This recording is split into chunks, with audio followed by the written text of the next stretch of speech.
Salut les gens, bienvenue sur la chaîne All Passion, bienvenue dans le sud. Alors aujourd'hui, eh bien, dernier épisode, je pense, de ce chantier rénovation cuisine, où dans les précédents épisodes, on est parti de tout, où on a tout refait, changement de l'électricité, changement de la fenêtre, doublage des murs, ragréage du sol, carrelage, je te mets un peu toutes les vignettes par là, tu verras. Et bien aujourd'hui, regarde, je te montre, on a reçu, enfin ma fille, ils ont reçu la nouvelle cuisine qu'on va monter. Alors bon, alors je vais pas te montrer comment on monte une cuisine, s'il y a des particularités, des choses à éviter, des choses qu'il faut faire, bien sûr, je t'en parlerai. Mais là, c'est pas le but de la vidéo. Là, on va monter les caissons. Je vais te mettre en time-lapse, comme ça tu verras. C'est surtout pour te montrer le résultat final, que en partant d'un truc dégueulasse, tu peux arriver à avoir un beau rendu en te donnant les moyens, en ayant envie de le faire surtout, et puis ça te permet aussi de gagner des sous. Alors regarde, tu vois,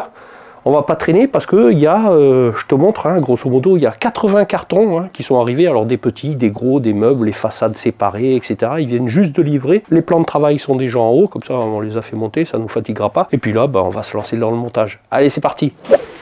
Bon, regarde, tu vois, on a fait la place. Tout est dégagé dans cette pièce.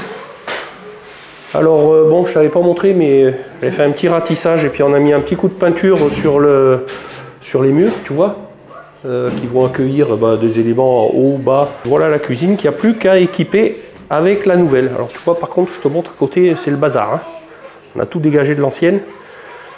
Et j'espère que d'ici demain, ça aura regagné la place qu'il faut.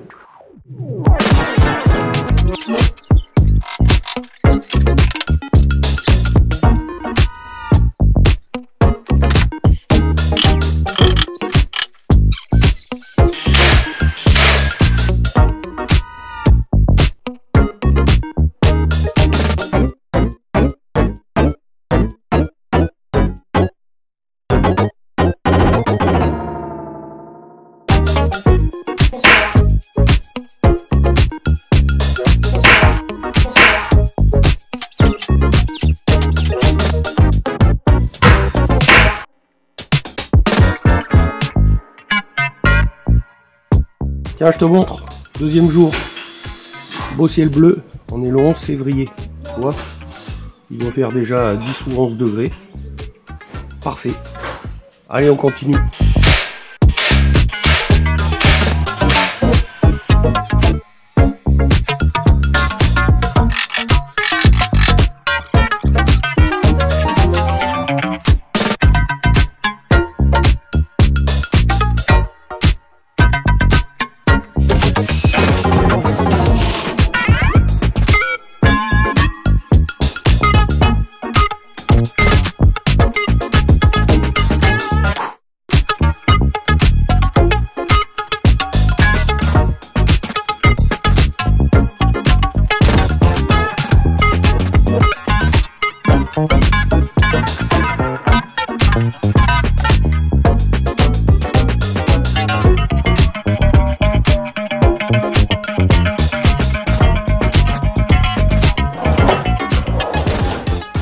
Bon là je crois que ça y est, on est pas mal, opération quasiment terminée maintenant, il nous reste plus qu'à mettre les poignées sur les meubles. Alors tu as vu que c'est quand même une opération qui se fait relativement bien, si tu as déjà monté des meubles Ikea. Bon là en l'occurrence c'est une cuisine Ikea, rien de bien compliqué, pas besoin non plus d'avoir un outillage ultra perfectionné, des outillages simples, tournevis, visseuse, une scie circulaire si tu en as une, sinon les ouvertures comme pour la plaque chauffante ou l'évier, tu peux très bien faire ça aussi quand même avec une petite scie sauteuse.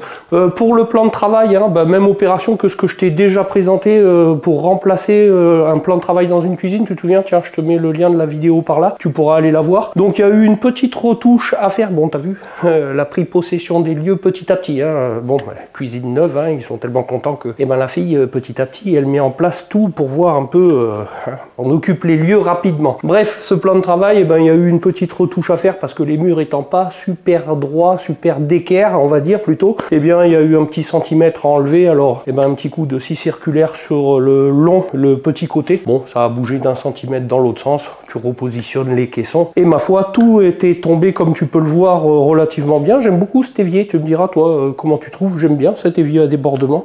Ça change un peu que de voir des éviers encastrés. Bon voilà, et ben tu as vu aussi quand même ce que je te conseille d'avoir moi d'utiliser. C'est ce que j'ai utilisé pour mettre de niveau, pour régler un peu tous les pieds pour ces caissons. C'est un laser. Alors pas forcément qu'il soit 3 axes pour le coup. Hein. Le 3 axes c'est plus quand tu fais ou du carrelage ou de la faïence. Bref là, au moins d'avoir quelque chose, ou alors une grande règle avec un niveau, de sorte à t'appuyer sur tous les caissons pour pouvoir régler tous les pieds. Chose à faire ensuite, c'est qu'une fois que tu as réglé tes pieds, de voir que tes plaintes de finition dessous, tu puisses les clipser correctement, parce que nous, la première fois, sur la colonne du four, on n'avait pas mis le caisson assez haut, et du coup, la plainte passait pas, donc il a fallu tout remonter. Donc, bon, bien penser quand même à ça. Sinon, tu as vu, pas de difficulté particulière, les caissons sont assemblés entre eux, puis ensuite vissés dans le mur, alors selon la structure, hein, là-bas mur en placo, donc cheville molly, et là cloison en brique, donc cheville traditionnelle pour fixer ces éléments. Et bien maintenant, je vais placer les poignées, et puis on en aura terminé avec cette cuisine, et je te montrerai un peu en te faisant faire le tour, hein. J'espère que c'est bien rangé. Du résultat final, tu te souviens du premier chantier où j'ai fait l'électricité dans cette pièce? Et bien maintenant, on pourra dire que ce chantier est fini. Je te montrerai aussi la haute, tu vois, tu sais, avec l'ouverture que je t'avais montré quand on avait fait le doublage du mur en te disant que ça pourrait passer et que de toute manière il y aurait le cache de la haute. Et ben je vais te le montrer tout de suite, d'ailleurs comme ça ce sera fait. Il restera plus qu'à mettre la bouche de VMC que elle, il faudra quand même découper un peu parce que je pense qu'elle s'emboîtera pas comme il faut. Mais enfin ça ira bien comme ça. Et moi je trouve que c'est quand même très joli. Je compte sur toi pour me dire tout ça dans les commentaires. Alors voilà pour ce qui est de la haute qu'on avait mis en place juste avant de monter la cuisine. Alors tu vois qu'avec le cache, l'ouverture qui était même proche du mur, on ne voit absolument plus rien. Et voilà, au niveau finition, ça va très bien comme ça. Hein. Restera plus que pour cette bouche de VMC, tu vois qu'il faudra quand même finir proprement au bord pour pouvoir mettre incruster correctement le cache de la VMC qui rentre un peu dans le doublage, mais encore une fois, rien de grave là-dessus. Alors quand je te dis que la fille est prévoyante, tu vois, c'est qu'à tous les emplacements, elle m'a mis les poignées qu'il faut utiliser. Que j'aurais pas à chercher, hein, dans tous les cas, c'est très bien comme ça. Je lui ai dit aussi de me mettre la position où elle voulait que je les lui place. Hein. Après, chacun fait comme il veut, tu vois, elle m'a un peu tout repéré. Bon, alors elle a commencé à garnir ses placards, et c'est très bien comme ça, elle a viré l'ancienne cuisine, les anciens meubles, pour regagner un peu d'espace. Alors tiens, je profite pour te faire une petite parenthèse pour te parler de ce laser 3 axes que j'avais acheté il y a 3 ou 4 ans, quelque chose comme ça, marque Zokun, hein, marque chinoise. Bon, je sais plus si la marque existe toujours. Dans tous les cas, j'essaierai de te mettre dans la description ce matériel-là, ce laser-là, si je le retrouve, ou un matériel équivalent. Fais-moi confiance, je t'indiquerai toujours un lien du matériel quasiment identique. Ce laser-là, je l'avais acheté, c'est un laser 3 axes, hein, tu vois, donc il te fait l'horizontale et puis la verticale dans les 300. C'est pour ça qu'on te dit un laser 3 axes, 360 degrés, donc une fois que tu l'as posé là où il faut, tu as ton laser tout autour de toi, et ça c'est vraiment fantastique. En l'occurrence, pour un chantier comme ça, c'est pas nécessaire qu'il soit 3 axes, hein. Si tu as un laser qui pointe que en face de toi, ça suffit pour avoir un niveau. Ça c'est bien quand tu fais de la faïence, du carrelage, où tu as tes repères un peu partout. Dans tous les cas, moi, ce laser là, pour tout te dire, je vais te montrer ce qui comprenait ce pack. Je l'avais payé, je crois, aux alentours des 90 €, donc c'était une très très bonne affaire que j'avais profité. Je l'avais vu en test, il avait même été comparé à un laser pro Bosch, je crois, et celui-ci, comme tu l'as vu peut-être dans la vidéo, c'est une lumière verte, donc même en plein jour tu la vois super bien, contrairement à d'autres lasers même pro comme le Bosch qui ont une lumière rouge. Et parfois moi j'en ai un Stanley d'une lumière rouge qui n'est pas 360 degrés ni 3 axes, hein, c'est qu'un 2 axes, et je l'ai pas pris parce que quand tu as tout ouvert, la lumière rouge sur le mur, même blanc, tu as un peu du mal à les voir. Et donc ce laser là, il avait été même comparé à du pro sur une longue distance, et je crois qu'à 10 mètres il était même meilleur que le pro au niveau de la flèche, parce que tu sais que le laser, au plus tu vas loin, comme tout faisceau, au plus tu perds un peu d'altitude et de la précision. Et celui-là il était même meilleur que certains pros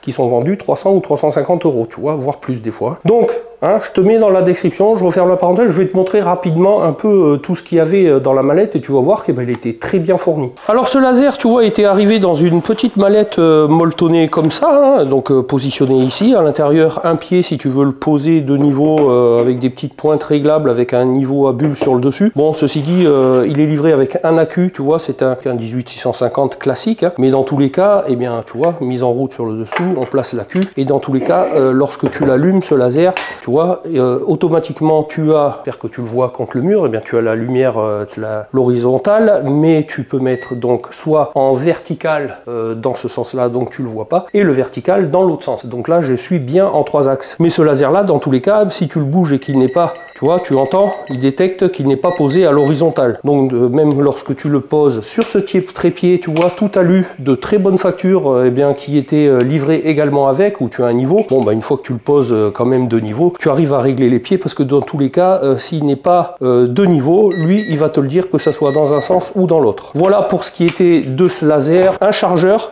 pour charger l'accu qui était livré avec. Et puis voilà, hein, donc pour le prix, franchement, je te mettrai ça dans la description. Matériel, celui-ci ici, je le retrouve, ou un matériel équivalent. Bon, tu vois, le côté pratique du laser, j'espère que tu le vois, et ben, c'est que là, pour les poignets, hein, je vais tout simplement positionner mes poignets en partie haute ici, parce que ben, toute seule avec le poids, ça me donnera aussi la verticalité, et c'est que je vais pouvoir poser toutes les poignées exactement à la bonne hauteur. Et je ferai de même pour celle du bas. Allez, je commence et je te montre tout ça.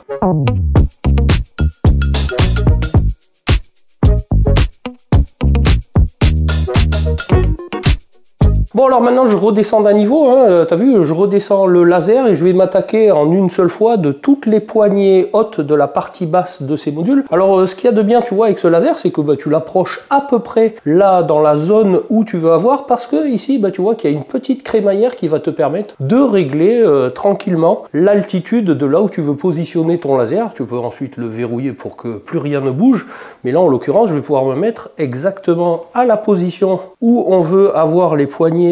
Voilà, à peu près, tu vois, dans le milieu de cette bande-là, au niveau de tous les caissons hauts. Et puis, ben, maintenant, je vais pouvoir placer toutes ces poignées-là. Je verrouille ma position. Comme ça, je suis sûr d'être calé.